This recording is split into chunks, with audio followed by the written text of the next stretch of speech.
اعوذ باللہ من الشیطان الرجیم، بسم اللہ الرحمن الرحیم۔ میرے انتہائی محترم ذمہ دار بھائیوں، اس وقت جس موضوع پہ اوپر میں گفتگو کرنا چاہ رہا ہوں وہ یہ ہے کہ آپ نے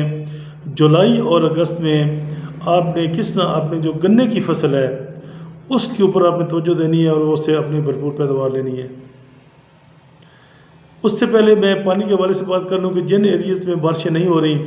تو وہاں میری گزارش ہے کہ ذمہ دار بھائیوں سے کہ وہ پانی کا اہتمام کریں، 10 سے 12 جو 15 دن کا وقفہ ہوتا ہے اس میں پانی لگائیں، لیکن جب بھی پانی لگائیں وہ پتلا پانی لگائیں، ہلکا پانی لگائیں، کبھی بھرواں پانی نہ دیں۔ دوسرا، اور پھر جب آپ نے پانی لگانا ہے تو آپ نے موسم کا جو ہے نا وہ حالات کا آپ کو پتہ ہونا چاہیے کہ اگلی جو بارش کہیں بہت نہیں ہے ایسا کہ آپ نے پانی لگا دیا اور اگلے 8-10 گھنٹے کے بعد یا اگلے دن وہ بارش آ رہی ہے، تو لہٰذا آپ کے پاس موسم کا جو ہے نا وہ ڈیٹا ضرور ہونا چاہیے کہ بارش تو نہیں ہو رہی، موسمی حالات کا آپ کو پتہ ہونا چاہیے۔ دوسرا یہ ہے کہ جن ایریاز میں بارشیں ہو رہی ہیں وہاں میری ذمہ دار بھائیوں سے گزارش ہے کہ وہ جتنا جلدی ہو سکے وہ اپنی فصل سے جو فالتو پانی ہے وہ نکال دیں، کیونکہ زیادہ دیر فصل میں پانی کھڑا رہنا وہ بڑا نقصان دہ ہو سکتا ہے فصل کے لیے، کہ جب پانی کھڑا ہوتا ہے تو وہاں سے آکسیجن نہیں ہوتی، اور جب آکسیجن نہیں ہوتی تو فصل کے لیے سانس لینے کا جو اس کا عمل ہے وہ سلو ہو جاتا ہے یا رک جاتا ہے، اور جب اس طرح کی سچویشن ہوتی ہے تو پھر وہ پودا جو ہے نا وہ مرنے کے پوزیشن میں آ جاتا ہے۔ تو لہذا پودے کے لیے یہ انتہائی سروائیول کی جنگ ہوتی ہے، اسے جو لڑنی ہوتی ہے اگر پانی بہت زیادہ کھڑا ہے تو لہذا وہ پانی جتنا جلدی ہو سکے نکالیں۔ اب اس وقت ہمارے کھیت میں دو ہی کھڑے ہیں کمان، یا وہ ہمارے پاس سپٹمبر سوئیں گے یا فروری سوئیں گے۔ جو سپٹمبر سوئیں جو ہم نے سپٹمبر 2021 میں لگایا تھا، اور یا ابھی جو فروری 2022 میں لگایا تھا، جو ہم نے 2021 میں لگایا تھا تو میں نے ابھی فیلڈ کا کل بھی میں نے وزٹ کیا ہے، تو وہاں اس وقت تقریباً کوئی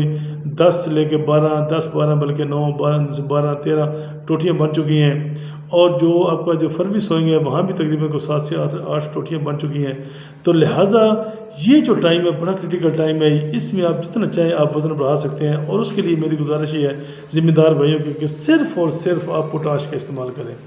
اگر آپ نے 25 کلو والی جو پوٹاش ہے وہ جو امپورٹڈ پوٹاش ہے، جو سالوبل پوٹاش ہے، جو پودے 100% سالوبل ہے، بہتر یہی ہے کہ آپ اس کا اہتمام کریں اور وہ 12.5 کلو پر ایکڑ کے حساب سے اس کو فلڈ کریں، اور اگر آپ نے لیکوڈ پوٹاش دینی ہے تو اس کے لیے 8 سے 10 لیٹر جو پوٹاش ہے وہ آپ اس کو فلڈ کریں۔ اور آپ اس میں میری بار بار گزارش یہ ہے کہ اگر آپ چاہتے ہیں کہ اگر آپ کی پیداوار پہلے آپ 1400 من لے رہے ہیں اور اب آپ 1800 من لینا چاہتے ہیں، 2000 من لینا چاہتے ہیں، تو اس کے لیے پوٹاش کی مقدار کو بڑھا دیں۔ اگر آپ 2 بیگ بھی دے دیں، 3 بیگ بھی دے دیں، تو میں آپ کو بالکل گارنٹی کے ساتھ یہ دے سکتا ہوں، لکھ کے دے سکتا ہوں کہ آپ کی اتنا ہی آپ کا جو وزن بڑھ جائے گا۔ لہٰذا کوشش کریں کہ آپ اس وقت جن ذمہ دار نے پہلی دفعہ لگانا ہے تو وہ کم از کم 2 جو بیگ ہے وہ لگائیں، اور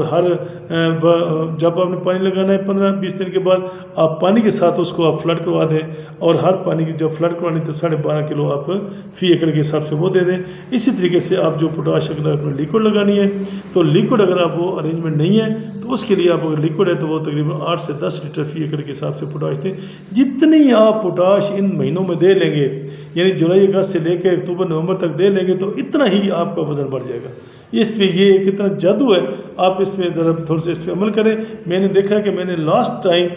جن ذمہ داروں کو ہم نے یہ کروایا تھا تو اس کی اتنے زبردست رزلٹ تھے، بلکہ ایک ذمہ دار کا تو میں نے وہ 5 ایکڑ میں سے اس نے کہا تھا، لیکن اس کے 2 ایکڑ تھے، تو جو 2 ایکڑ کی پیداوار آئی تھی جہاں اس نے پوٹاش میری مرضی کے حساب سے میری ریکمنڈیشن کے حساب سے لگائی تھی، اس کا 2500 من تک اس کی پیداوار آئی ہے، اور جنہوں نے نہیں لگائی تو وہاں تقریباً وہ 1600-1700 اس کی پیداوار تھی۔ تو لہٰذا میری گزارش ہوگی کہ ذمہ دار بھائیوں کو یہ جو 2 مہینے بڑے کرٹیکل مہینے ہیں کمان کے حوالے سے اور اس کے وزن بڑھانے کے حوالے سے، تو لہٰذا آپ پوٹاش کا استعمال بہت زیادہ کریں۔ Thank you very much. اللہ تعالیٰ آپ کو حامی و ناصر ہو۔ اللہ حافظ۔